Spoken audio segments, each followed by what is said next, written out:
आप लोग इस इंतजार में थे कि फॉर्म कब भरा जाएगा और कब आपकी मेरी बात होगी। और पिछले 10-15 दिन से राष्ट्रीय पार्टी ने हरियाणा को तो थका दिया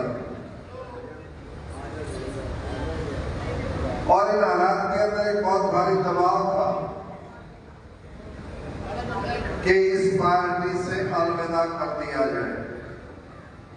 ये पार्लियामेंट के समय में ये बात आई, उससे पहले भी ये बात, और जब इनके फैसले लगातार ऐसे ही आ रहे थे तो मुझे दिल्ली में बैठे मैसेज मिल रहा था कि मेरे समर्थकों ने हर गांव में बैठक करके इनके डंडे और झंडे उतार दिए। और इतना ही नहीं, वो सभी साथी पहुंच करके हिसार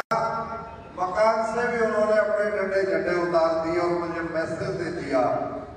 कि अब और नहीं। मैं क्योंकि किसी पार्टी का आदमी नहीं हूं, मैं मेरे मानसा का मनुष्य हूं।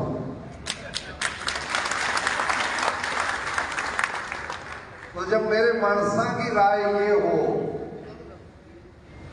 तो मैं उससे अलग जाने का सवाल पैदा नहीं होता। और मैंने एक चिट्ठी लिखी आपके फैसले के मुताबिक,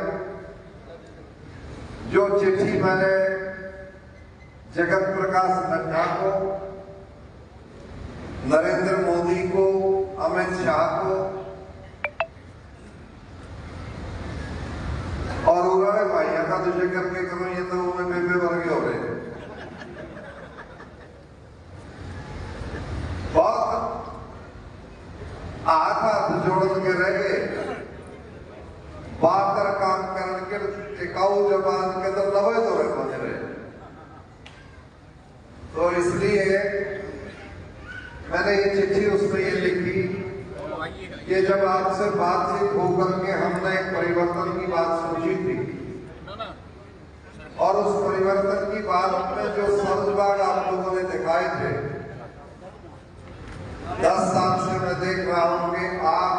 उन बातों के बहुत विरुद्ध चल रहे हो। मैंने इस बात को भी देखा उसमें, मैंने कहा जब मेरे खेतड़ थर्मल प्लांट के अंदर मेरे गांव के, मेरे इलाके के भाई महीनों महीनों सड़कों के ऊपर तक रहे थे, तो ये सरकार सुध नहीं ले रही थी और हमें पीड़ा हमारी बढ़ती जा रही थी। मेरे तलवंडी गांव के अंदर मेरे इस पूरे इलाके के लोग, जिनका राज रोक दिया इस सरकार ने, और महीनों तक वो अपना टोटल बीजेपी के अंदर बैठे हुए आदमी किसानों का विरोध कर रहे थे, सरकार की वाई कर रहे थे, मेरी छाती के ऊपर को गिरडी करने लग रही थी। एक प्रोफेसर छत्रपाल सिंह ऐसा आदमी था जिसने किसानों के हक में तो बात कही, सरकार के हक में उसने एक भी लाइन मैंने कभी नहीं कही। लेकिन चाहे पहलवानों का मसला था, चाहे जवानों के मसले थे, चाहे मेरे कर्मचारी भाइयों के मसले थे,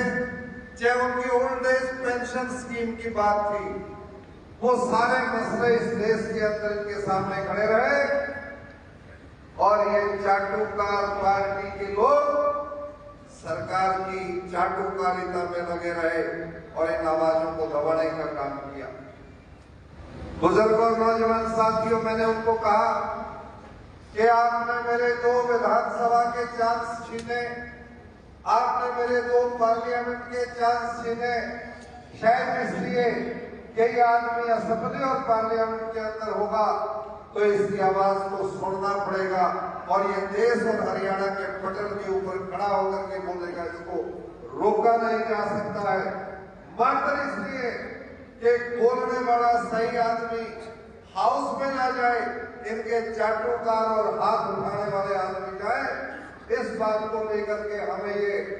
विधानसभा और पार्लियामेंट से दूर रखने का काम इन लोगों ने किया। बुजुर्गों और नौजवान साथियों, मैंने ये कहा कि यदि आपका विश्वास प्रजातंत्र में हो, यदि आपका विश्वास लोगों की मानसिकता के साथ जुड़ा हो, लोगों की आवश्यकता के साथ जुड़ा हो, तो आप निश्चित तौर से उन लोगों को आगे बढ़ाने का काम करोगे जो लोगों की मर्ज और दर्द को समझता होगा और उनकी मर्ज और दर्द को पार्लियामेंट और विधानसभा के पटल पर रखेगा, सरकार को आगाह करेगा और सरकार से निर्णय ठीक कराएगा। ये बात आपको कभी पसंद नहीं थी और छत्रपाल की रूह और शरीर आत्मा के अंदर आपको ये डर लगता था कि इस व्यक्ति को शांत बैठा के रखने के लिए इसके रास्ते बंद करो। ये सारे हालातों को देखते हुए आपने जो आदेश दिया और उस चिट्ठी के अंदर मैंने ये सारी बात लिखी और लास्ट में एक लाइन लिखी कि बुजुर्ग और नौजवान साथियों, ये जिन भाइयों को भी चिट्ठियां देते हैं कि तू उड़द लड़ दे, तू उड़द लड़ दे, मेरे को बात कहते हुए कोई तकलीफ नहीं है कि इनके अंदर एक भी आदमी इस किस्म का नहीं जो लोगों की बात के लिए अड़ जाए, खड़ा हो जाए और पार्टी नेतृत्व और सरकार के नेतृत्व को सचेत और बाजू पकड़ करके रोकने का काम करे। मैंने पापड़ा के उससे कार्यक्रम में कहा था, मैंने हर प्लेटफॉर्म पे इस बात को कहा कि जब तक 90 विधायक अड़खी और लोगों की आवाज के आदमी नहीं होंगे और हिंदुस्तान की पार्लियामेंट के अंदर हर व्यक्ति मणसों का मणस नहीं होगा, तो जब तक इस देश के अंदर पार्लियामेंट्री डेमोक्रेसी का भाव अच्छा नहीं हो सकता। पूरे तो हाथ खानी और चमचागिरी कर लिए जा रहे हैं। यदि अड़खी और सही आदमी जाए तो उनके विरोध का भी मतलब होगा, उनके समर्थन का भी मतलब होगा। समर्थन भी वो न्यायप्रिय देंगे और विरोध भी वो न्यायप्रिय देंगे और पार्लियामेंट और असेंबली का स्वरूप अच्छा हो जाए। बुजुर्गों और नौजवान साथियों, मैं आज आपसे ये बात कहना चाहता हूँ, मैं आज हिंदुस्तान और हरियाणा के लोगों को ये बात कहना चाहता हूँ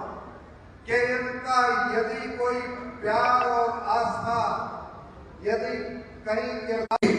अब्राहम लिंकन ने कहा था कि no parliamentary democracy is of the people, for the people and by the people, कि ये जो प्रजातंत्र है ये लोगों के लिए, लोगों के द्वारा और लोगों की सरकार बनाने का एक रास्ता है। तो लोगों की सरकार तो तब बनेगी, लोगों के लिए सरकार तो तब बनेगी, लोगों के द्वारा सरकार तो तब बनेगी। बुजुर्ग और नौजवान साथियों, जब कोई अड़खी आदमी मनसा के बरस जब जीत करके जाएंगे। तो आज देखो, मुझे बात कहते वक्त मैं अपने आदमी की और अपनी तकलीफ को और गलती को यदि ना कहूंगा तो हम अपने आदमी के साथ न्याय नहीं करते। थारे याद होगी खेत में खड़ा खड़ा झूठा भी नहीं करा बोलता, इसको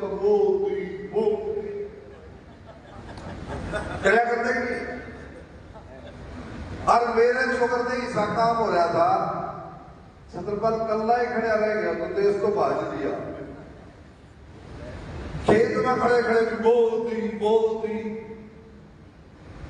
मेरे बगाई में तो देख लो सौदा है कि मां ने तो फिर करता फोटो खिंचा और प्राइज आई बेचारी बहुत दुखी। तो फिर सारी बात कौन सुना कर है? जो इनका तो भाई उस पार्टी देनी पड़ेगी, इनका तो उस पार्टी देनी पड़ेगी, उस पार्टी के खाज लाग रही है, दमे की बीमारी है, अटैक का खतरा है उस पार्टी की, इस बात का तो ध्यान नहीं होती। हमें जब तक मनसा के मनस में नहीं लोगे, जब तक हमें इस बात का ध्यान नहीं दोगे कि ये पर्ची जो बटन भीतर दाबोगे ना, ये तारा है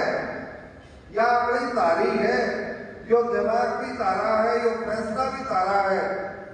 तो तुम अपने ऊपर यकीन करोगे कि मारा है तो हम ना पाएंगे। ये सारा के लगे है। इनका उसके ऊपर क्या कब्जा है? पॉलिटिकल पार्टियां खर्चे तमाशे करके हवा बढ़ाने का काम करती है और फिर बौड़े